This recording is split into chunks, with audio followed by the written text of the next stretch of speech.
Ground control to Major Tom. Take your protein pills and put your helmet on. 10. Ground control to Major Tom. We often wonder whether or not we are alone in the universe.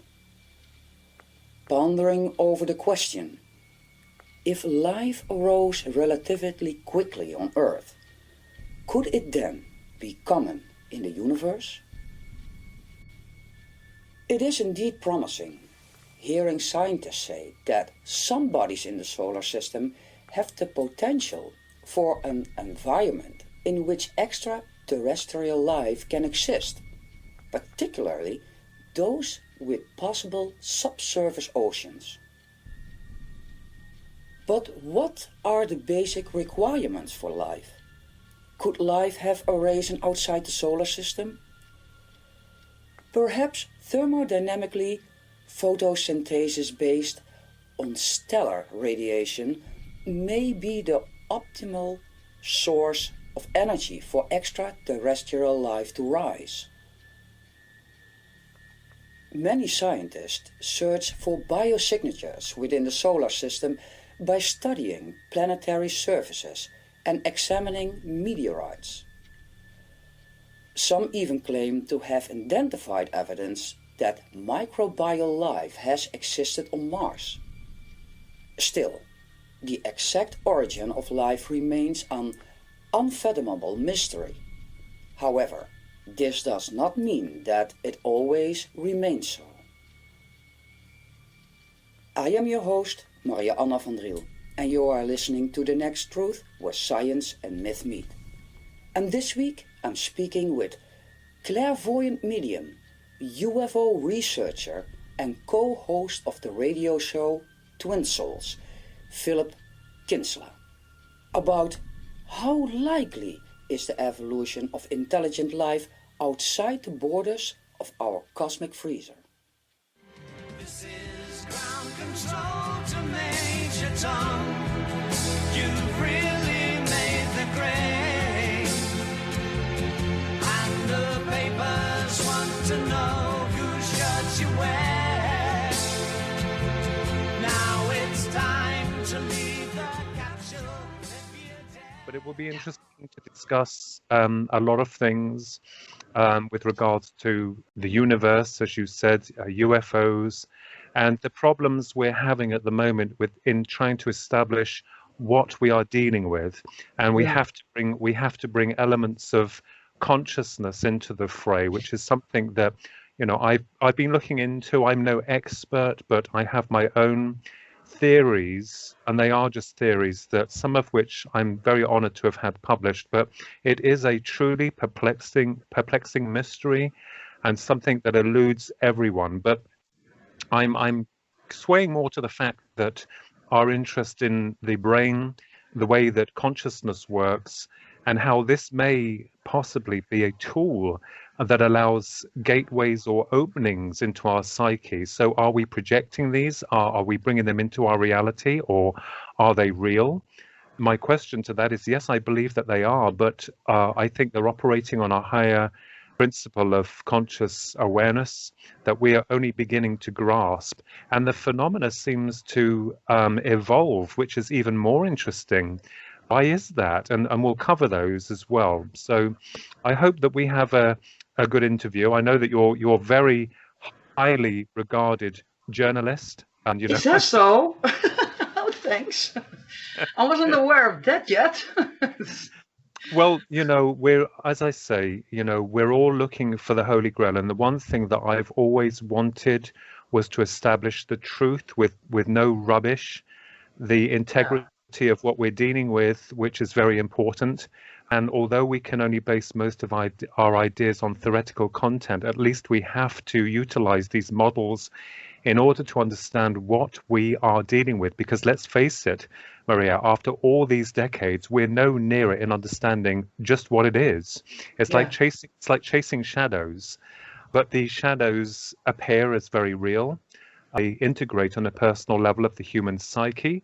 And this is interesting. So these are areas that I've been exploring on a personal level, and it's great to have also had a connection of other esteemed minds within the field of research. So yeah, it's really interesting. Well, thank you for that introduction. It almost seems as if we are already into your podcast at this moment, and I didn't even have the chance to welcome you here. I know, and I thought, it's so lovely to connect with you, and it's really I feel very honored.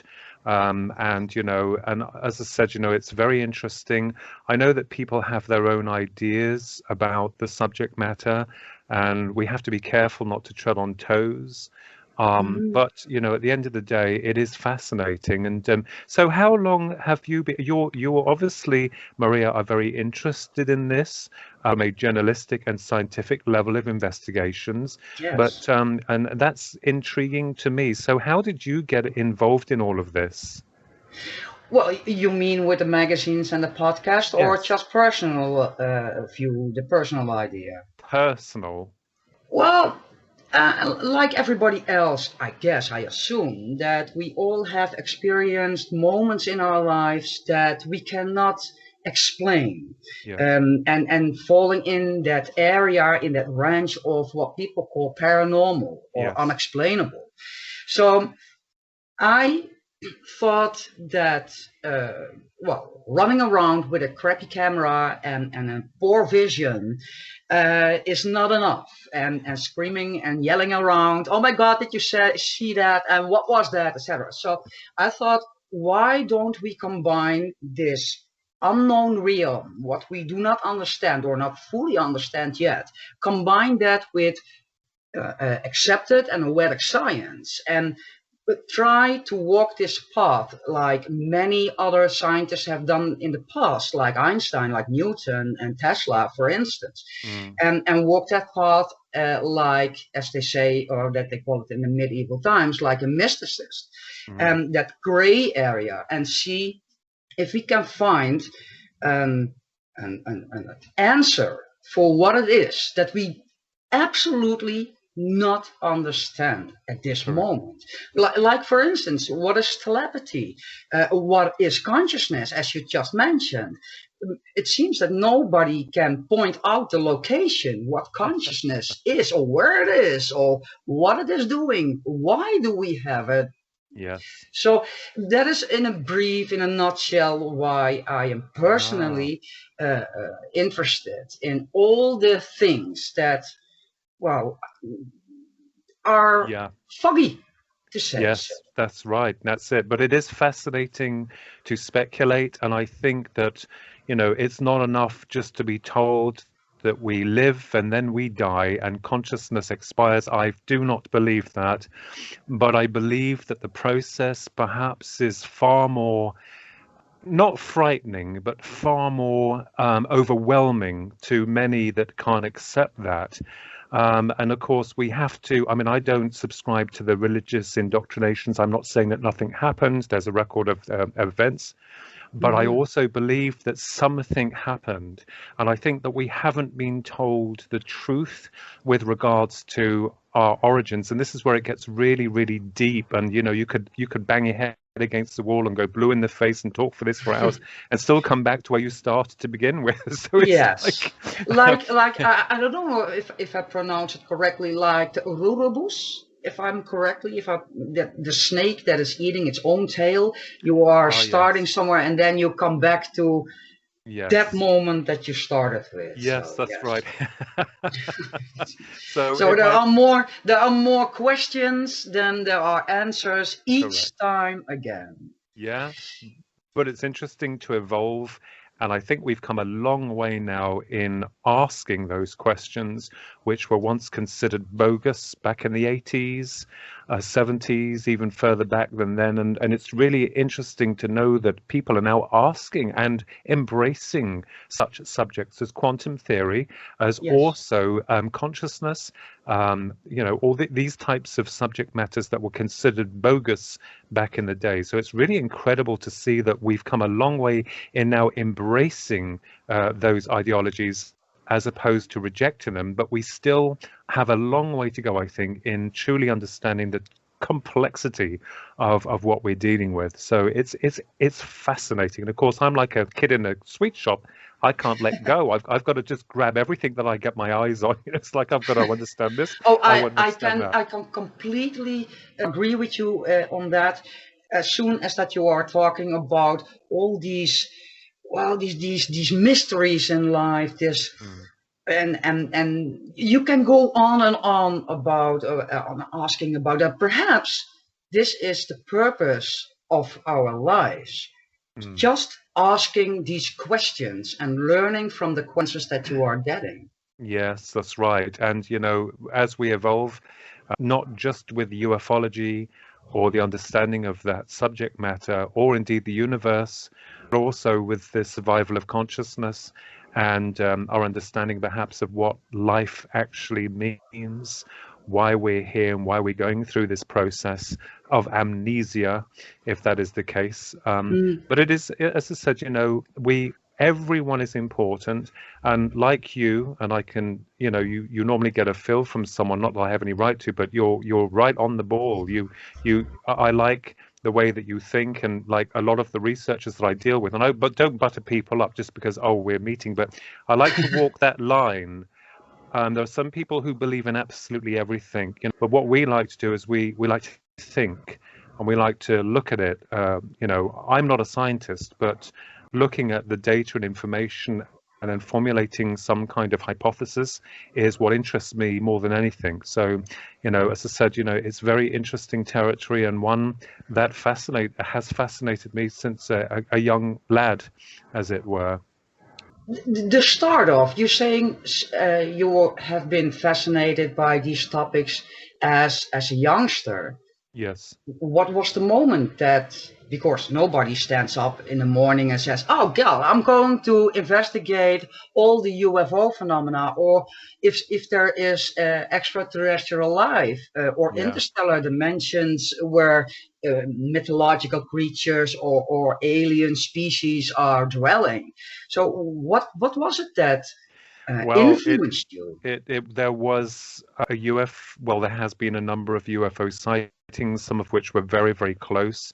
And of course, an event that happened in 1989, in the winter of 1989, when I was 20, which I don't really want to go into because it's too long, but it did open up a new concept towards what people call the abduction phenomena. It wasn't pleasant, and I don't want to go into it, but principally, many years later, I was questioning how the process occurred and how the grays, as they're called, as we understand it within the annals of ufology, what they were, what they represented, and I wanted to find out, you know, just what the hell we were dealing with. And so I've dealt with a couple of theories with regards to that have been published, and one of which I was very honored in 1996 they considered revolutionary within its speculative content, but it does open up areas uncomfortable territory, because most people within the UFO community just want the solid nuts and bolts craft and the solid nuts and bolts creatures, and that's it. But our understanding of the cosmos and space, you know, how are they doing it, and is it more closer to home than in billions of light years away?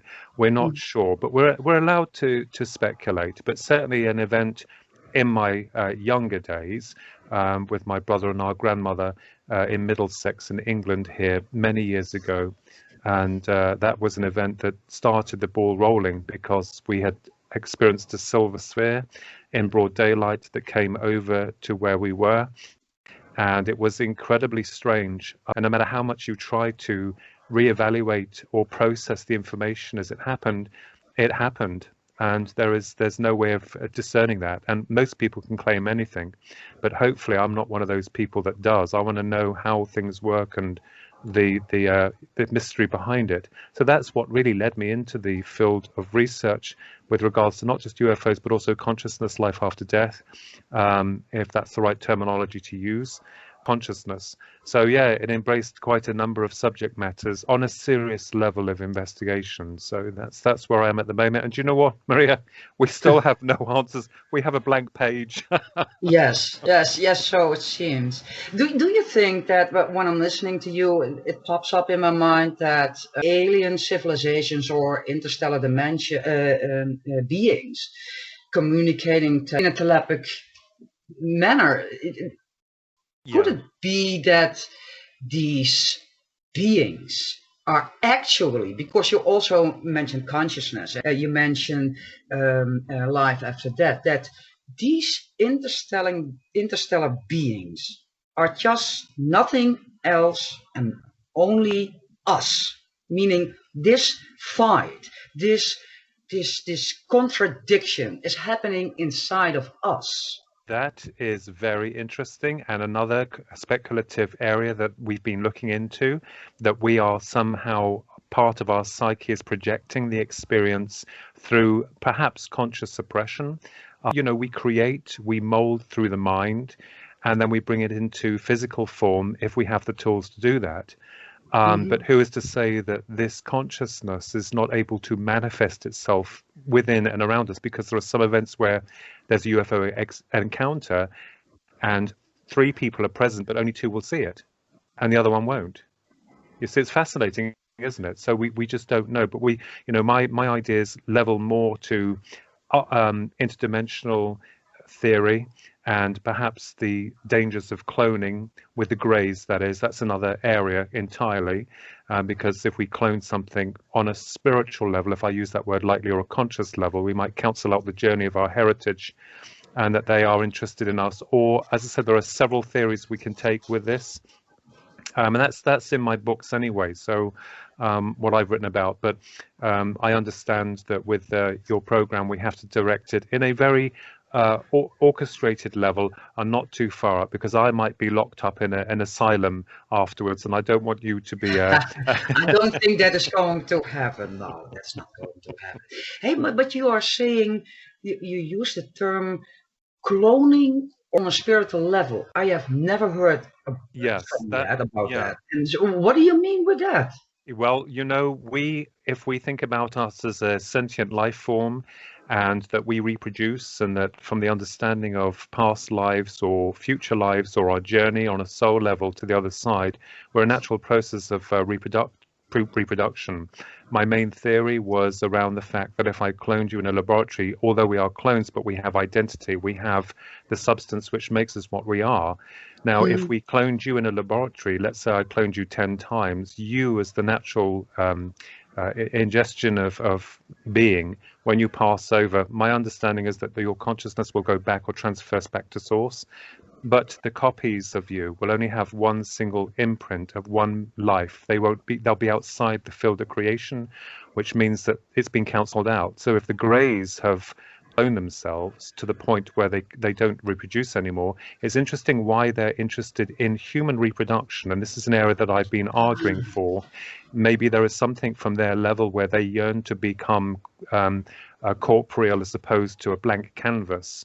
And this is why, on a theoretical level, I've had to look at it in a sense that, well, we're going to be crossing some uncomfortable waters or boundaries here, because people, one, don't believe in life after death, two, and the other subject matters, but we have to go past that point. And when you look at the abduction and the life after death, near-death experience, what I found was that they both mirror one another, or they're kind of like one's positive, one's negative. So what are we dealing with? What is this intelligence or this energy which is infiltrating us? So that's another area that I've been working on as well, with regards to the greys, as it were, as they're called within classic ufology, or most people think mythology, but ufology. But we have to broaden our horizons. Cloning one's spirit by meaning of copying the algorithms in a laboratory. I think that many scientists are thinking about that, how that is possible. Well, the first step is in technology, in drones and robotics. Yes. But an interstellar or an other galactic civilization doing so as well. I have to think about the creepy thought that we are only dealing with one species doing this. And it's possible because they And work as and a and one. and that when you're listening to all the stories about it on YouTube or in articles, and when where people talking about lizard people, etc., could Mm. be a miscloning. Or am I too much in scientific in science fiction here? Well, we're finding that science fiction can turn out to be science fact, but certainly with the UFO phenomena, we have to understand that, we can only work in certain areas that you or I have experienced, and I wanted to find the answers to those.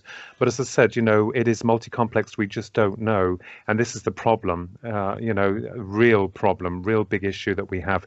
But we have to focus our attentions on, as I said before, trying to put some of the dots together. It doesn't mean to say that we'll solve it, no.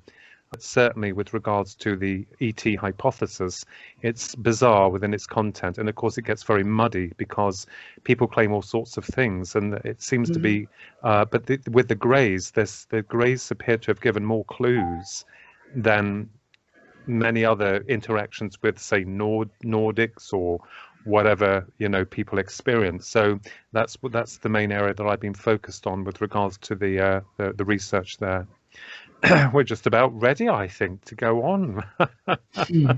You say research, but how do you research something that, well, lays in these mysterious areas, in these foggy realms?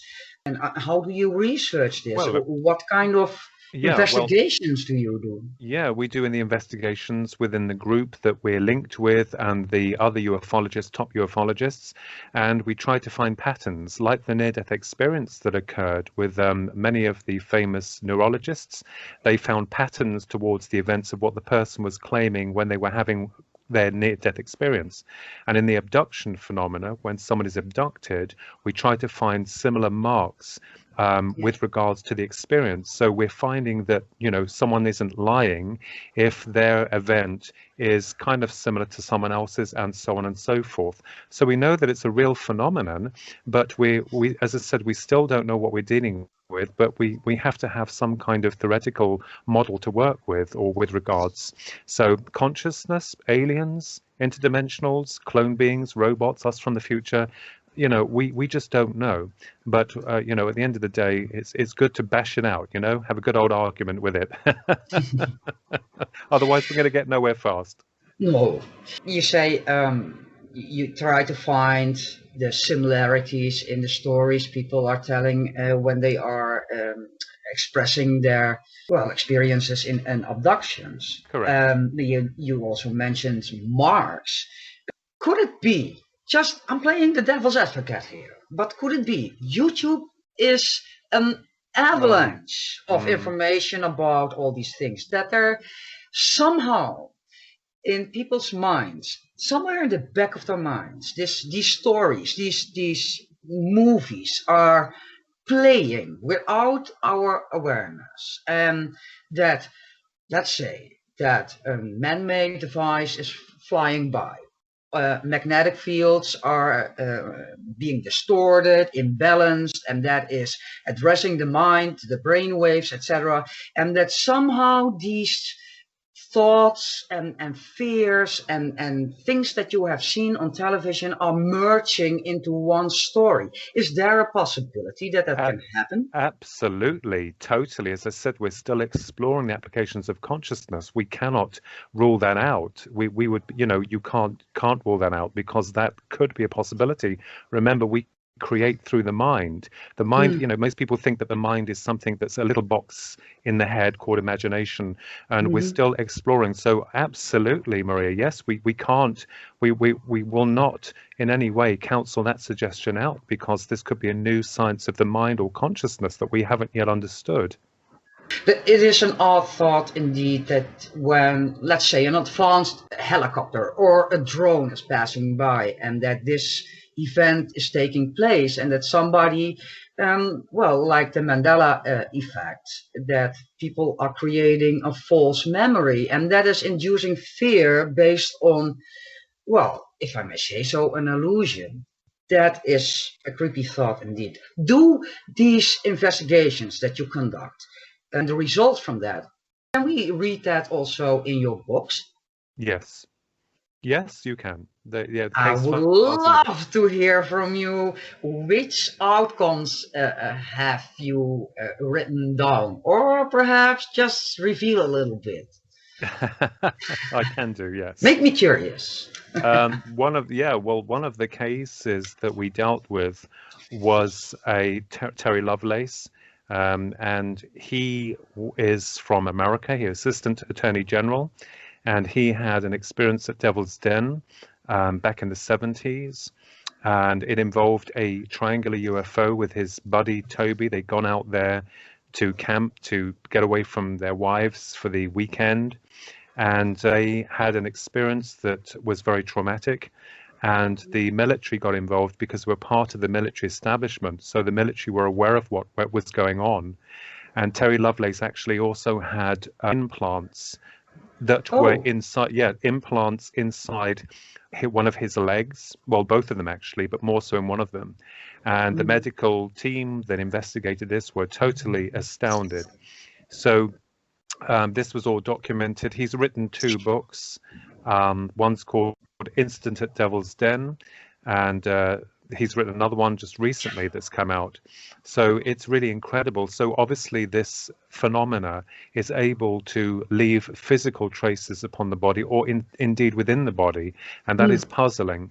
So that was one of the cases that we looked into. And I also had another guy called Don Siedenberg, who's sadly passed over last year. He got in touch with me to tell me that he had been part of a Roswell experiment that was linked with the Roswell, New Mexico UFO crash landing in 1947.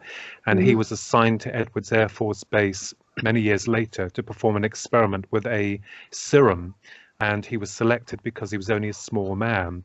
And the serum apparently did wonders with regards to his health, and he didn't have to eat anything for about 2 weeks when he was given the serum. This was all a military experiment that had occurred. But again, you lead yourself into unfamiliar territory, and without, people say, well, where's the proof? Well, we have no proof, because every time something happens, the phenomena leaves nothing, only marks on the body or sometimes implants. So it's interesting, yeah. Those implants, but this is just my humble knowledge in engineering, but when something is sending a signal or receiving somewhere, you can trace that, right? Yes. You can trace the signal. Have you tried that?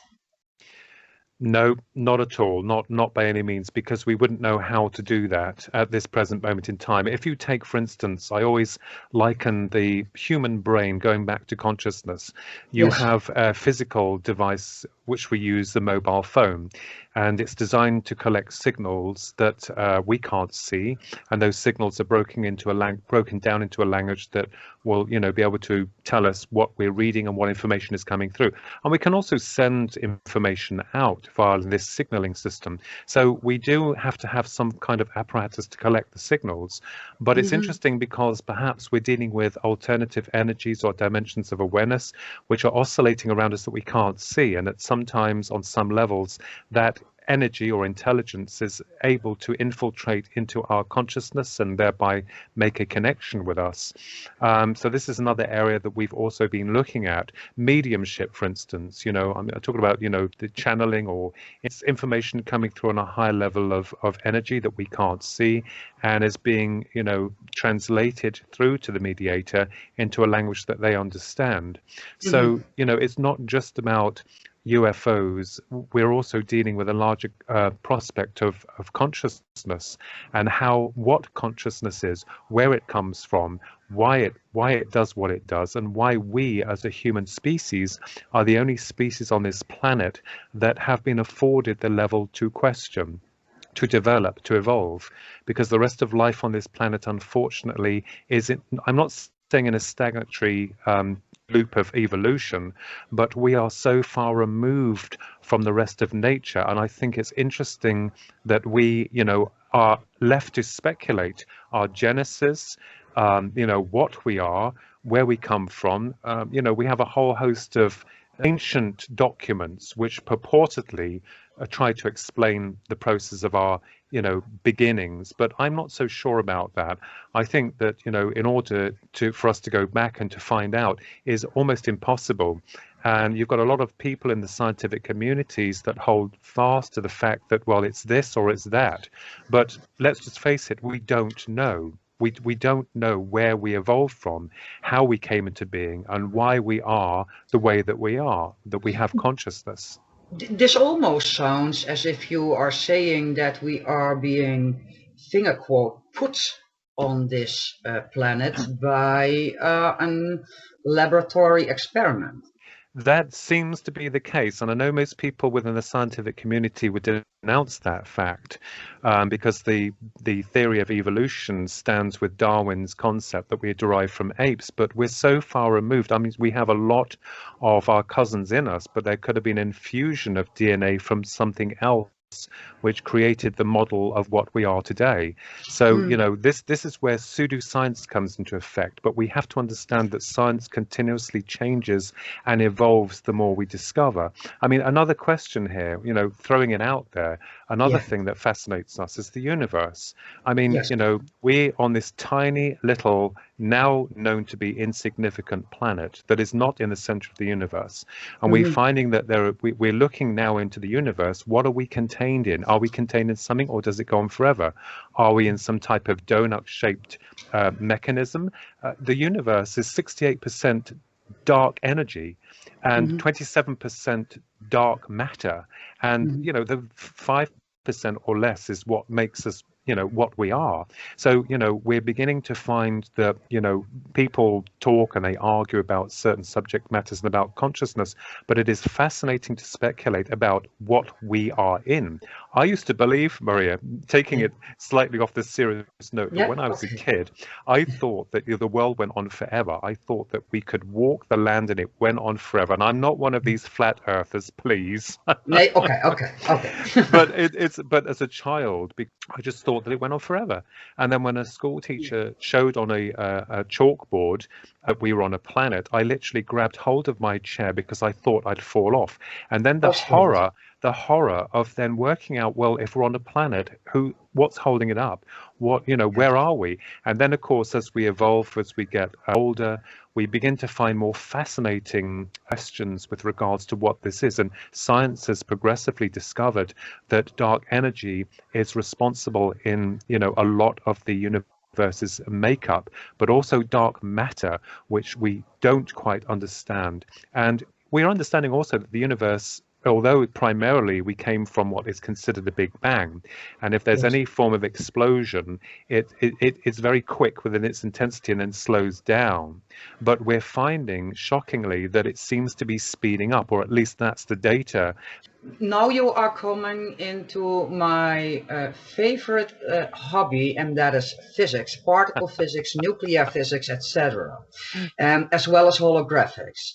So when you are talking about dark matter and we not understanding it, well, I have a theory, and this is also an off-topic thingy, but I think that dark matter is nothing else than the cooling down of a relativistic energy that we have not discovered yet, what we should call new matter, and that the Big Bang is not a once in a lifetime thing, but it is constantly happening, bang, bang, bang, bang, every time, every, picosecond, for instance. I don't know, just thinking like that. So, and that the light, let's say a new kind of photon, a special vibrating photon, is in combining with this new matter, is creating this time we see by means of the cooling down of this particle, or as they say it in physics, X17, and that it is hitting the Higgs field in a certain speed with a certain angle, and that is creating A, time, and B, the holographic projection that we see as density, as matter, and that is how we interact with dark matter, and including a special vibrating photon, the dark energy. But That is my idea of that, and I cannot back it up. So I will take it back. I love it. And it's interesting, isn't it? Because I think that from our perspectives as humans, I think the issue is that, three of the main subject matters, which are the biggest mystery, is life on other planets, the afterlife, and also the universe. And they obviously, we try to tell ourselves, well, it can't be this and it can't be that, but it's happening, and there's Yes. no way around that. And I think that from an investigative analysis of this tells us that it is happening. UFOs appear to be real. They seem to be solid within their configuration, but then they go out very quickly. This is reported more times than not. And our question is, are they coming from another planet, or are they coming from another dimension? And of course, this is another area of research that we can't negate with regards to interdimensional realities beyond our range of perception.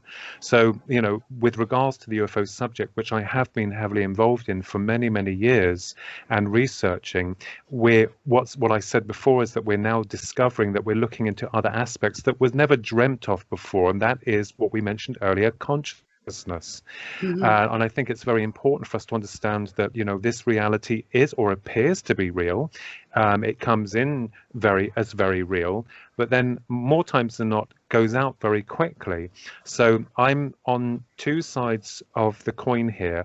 I have an idea that perhaps we are dealing with some kind of interdimensional entities that may come from another dimension. The same with perhaps the survival of consciousness that may operate on a different level or dimension altogether. And then we also have the question about the universe, which is incredibly amazing and has always fascinated us. But every time you get to a point with trying to understand it, you're like, damn, it eludes me. So I think these Yeah, are it's three gone of the main before subjects. you know it. Yeah, but it's good Like to a virtual particle, boom, and it is gone. and it's gone. Yeah, ghost particles. You're talking Yeah. also about Yes. ghost particles and dual wave, dual wave particles. It's incredible. But I think, to be honest with you, we are now beginning to take some larger steps in understanding the tiniest of particles going into the quantum and the subatomic and quantum level of reality, because we've always been looking out. Maybe the answer's out there, but maybe it's within. And going back to what you were saying, within here, you see, Yes. because it's out, but is it within? And I think that is fascinating to speculate, with regards to that. But still, the UFO subject and the life after death does really fascinate me in those areas. Yeah, definitely. It is an interesting thought that when you say perhaps it is within us, that Yes. particular cells in our body absorbing the coded photons from the universe, and that is a part of our consciousness, and that this code or message or information bundles, if you may call it like that, is coming from an area that we understand better as a Euclidean space, or a complex geometric design in the universe. That this is the place that our consciousness is being born. And perhaps, but that is just a wild guess of mine, and that these interstellar beings are created by us, regardless why, are being born in that same area. So when you are talking about interstellar or galactic civilizations, perhaps we could look into this area of Euclidean space. But now is the question, if this is happening in us, for instance, let's say so, why are these beings called the Greys? And why are they being displayed so many times on television, YouTube, etc., as gray little creatures with big black eyes and only 3 fingers, for Mhm. instance?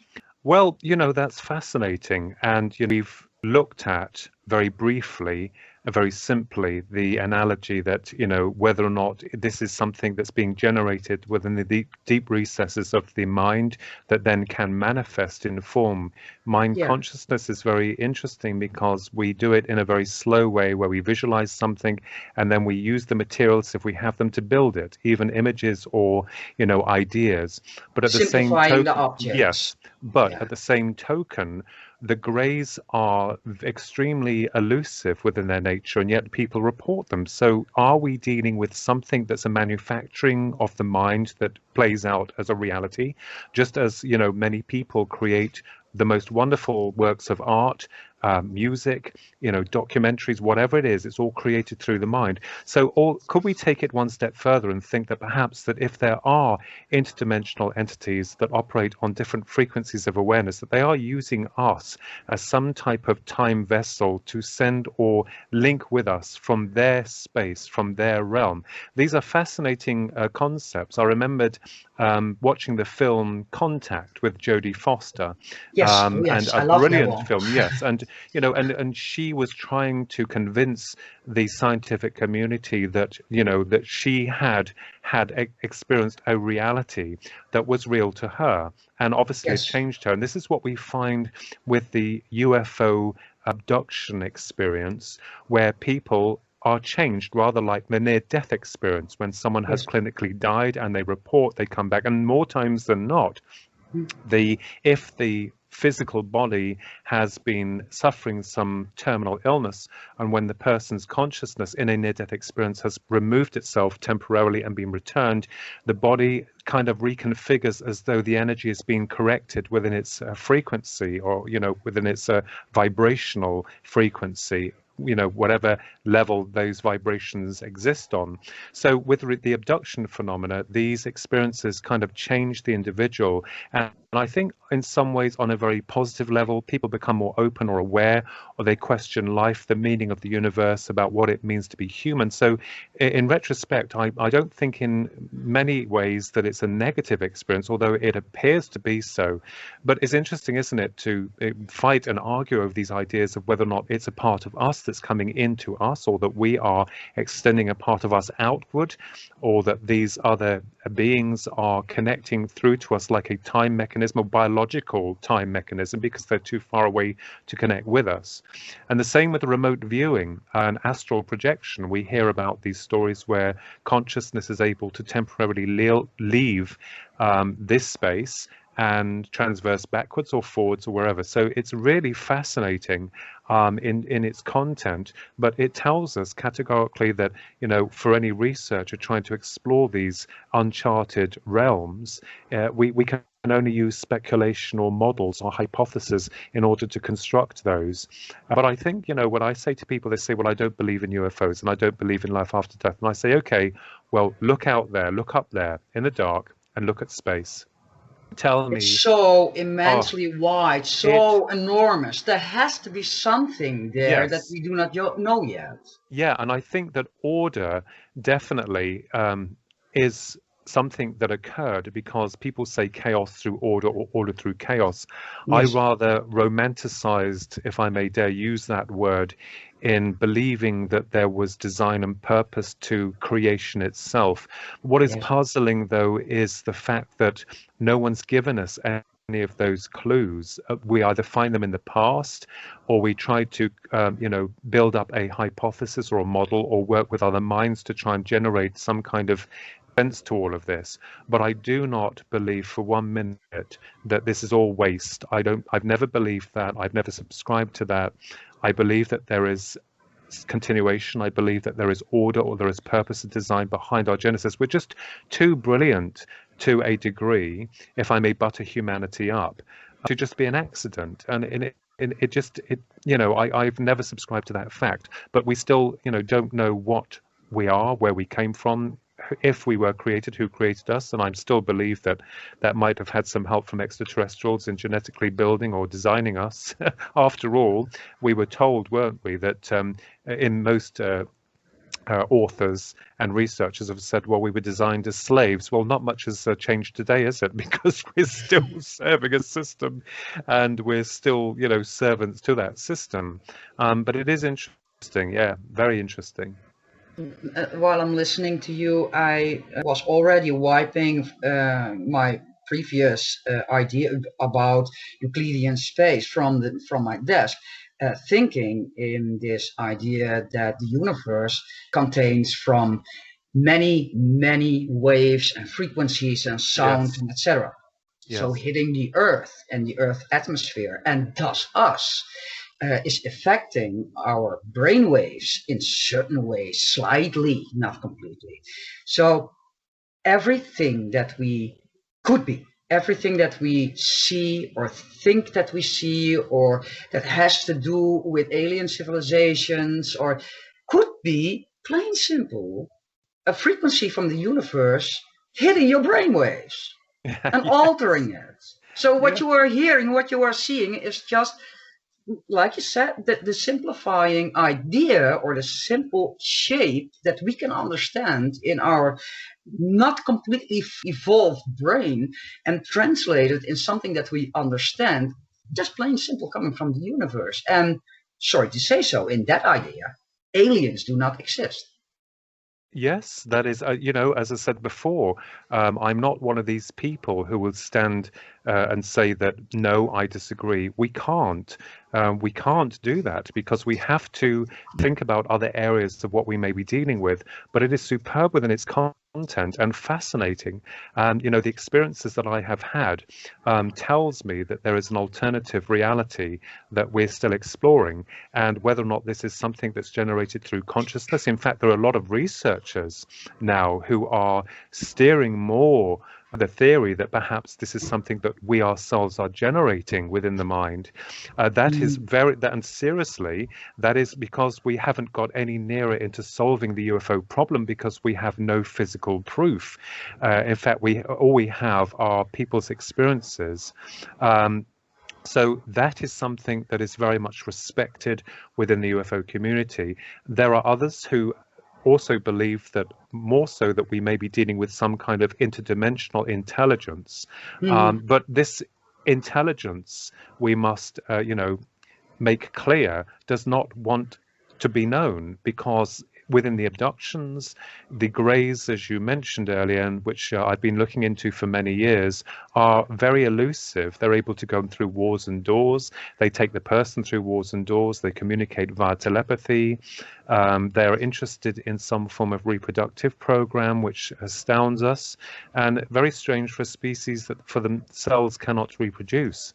Very bizarre, don't you think? But the greys, as many researchers believe, perhaps are trying to rebuild themselves into what we are because they seem to be so far removed from creation because they don't understand about love, or so we speculate, time, space, taste, all these attributes that make us what we are. So there is another area that we're looking into which suggests that perhaps these beings, if they've cloned themselves, that the dangers of cloning may be inherent. We just don't know. We can only speculate as to that hypothesis with regards to that area of research. But again, every single UFO researcher that I've linked with still scratch their heads. They're like, we don't know. We can only deal with the data that we're dealing with and listening to the experiences, formulating clues. And, most people fall out because one believes in this and one believes in that. But you see, I think it integrates on a very personal level. I think the UFO phenomenon, for want of a better word, it is a phenomenon. We're trying to pigeonhole it into one box, and it won't fit because everyone's having their own unique, varied experiences that changes them. So, although, as I said before, there are patterns with regards to an abduction, the same as a near-death experience, the experiences are very personal to the individual going through them. Yes. Because their experiences are varied from one account to another. And, but the mystery is, why would such beings remain elusive? And this brings into the question of whether or not they're the good guys or the bad guys. Yes. And so we don't know, we don't have the answers to that. And this is where, we go down the rabbit hole, and where I've been for quite some trying to, get fact from fiction and I say fact from fiction because we don't have any facts, but trying to work out a model or a content of what we possibly could be dealing with. So I've always been for the idea that perhaps, this could be an interdimensional reality, that we could be dealing with some form of heightened awareness or conscious awareness that we haven't yet understood. Because if you think about it, a lot of the times on this planet, consciousness is suppressed. Most people are not allowed to evolve to what they want to be. They go out, they have to do a job, not of their liking. They have to support a family, and they feel frustrated. And then we live in a system which kind of like controls to a degree about and dictates how we live. So the other idea is that could this suppression of consciousness be releasing itself and coming back to us to remind us that we are more than just this being that is working and, to survive?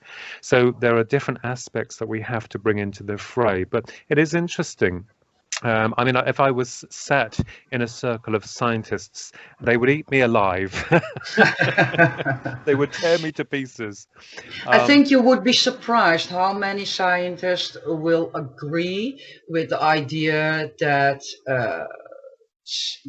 a galactic civilization could be possible because the universe is that enormous. But also some could easily agree to the idea that this conflict is occurring within us. Yes. So I think you would be surprised how many scientists could agree and would agree with what you are saying. Well, that makes me very happy. But the question still begs, yes, there are so many questions and we still do not completely fully understand the answers. Yeah, but it's interesting because I know that a lot of people, we have to be careful because people say they're a ufologist or that they're, someone who studies the afterlife or someone who studies the universe. Someone will say, well, hang on a minute. How can someone who studies ufology and the afterlife and the universe, deal with all of these subject matters and try to make them connect? But I think there is a common denominator, and it has to be with consciousness, what we represent on a sentient level and within this reality, and we have the right to question why we are here. And I think that a lot of the past teaches us that control and mental subjugation doesn't fare very well. No one comes out very well with regards to that. And it's a very fine balance being human and also trying to deal with the subject matter try to do it in a coherent level of understanding. We have to be very, very careful and not fooled or deluded where a lot of people can be into their belief systems. And again, when we're dealing with the abduction phenomenon, we kind of know when we're dealing with a genuine case or those that fabricate evidence. And of course, you'll get that anyway with any forms of work that's about. People will lie or they'll fabricate, but we're realizing that this is a real phenomenon and it happens, and this is why we're investigating the UFO stroke abduction phenomena. But my interests also sway into the area of consciousness, and as you mentioned earlier about the universe, because the question is, are we alone? Well, I don't believe that we are. But the question is, how are these beings getting to us? If we've had all of these UFO accounts, and I mean thousands and thousands of them, where are they coming from? And that may be a very human question, because we can only understand our progression through technology and propulsion. If we started talking about interstellar travel, which, by the way, is being spoken about within the scientific community at this moment in time, maybe we will understand a little bit more about how we can transverse space and time itself.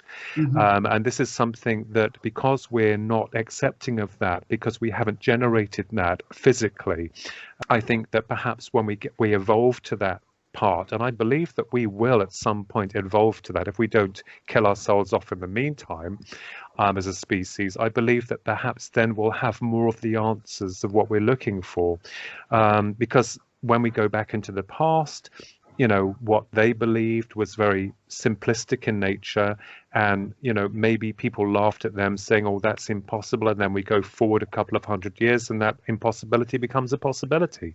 So we're evolving all the time on a conscious level, understanding and progressing forward to new levels of reality. So where does it end? What is the end result? What is the end game to all of this?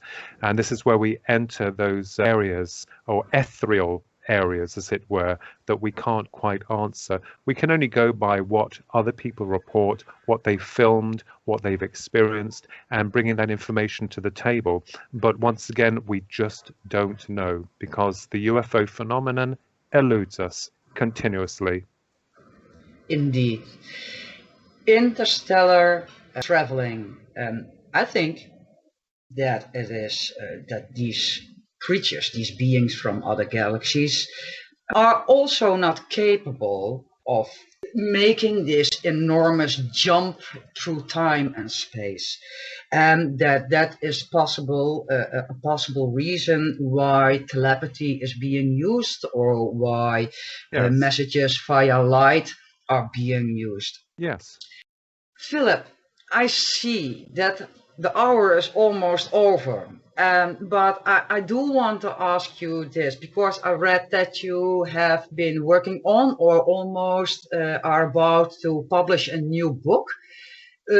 What is the title of that? And which, well, to use your own words, bizarre things and events can we read in your new book? Yeah, the new book has been released by Philip Mantle, the British ufologist, through his Flying Disc Press. It's called You, the Public Deceived, the Grand UFO Deception, that deals with some cases and theoretical ideas with regards to what we may be dealing with. And one of the cases that really fascinated me was also with one of MUFON's directors, investigators, Earl Grey Anderson, and his mother, and there is some information in there which I think a lot of people will find quite fascinating. We're always, this whole thing is a secret. It feels to us as though secrets are being kept, and maybe we're being protected by so-called military factions, not so much governmental, because they're not in power long enough, but maybe are they protecting us from a horrid reality or a horrid truth? Or do they realize that most of the public will not understand the true nature of this phenomenon?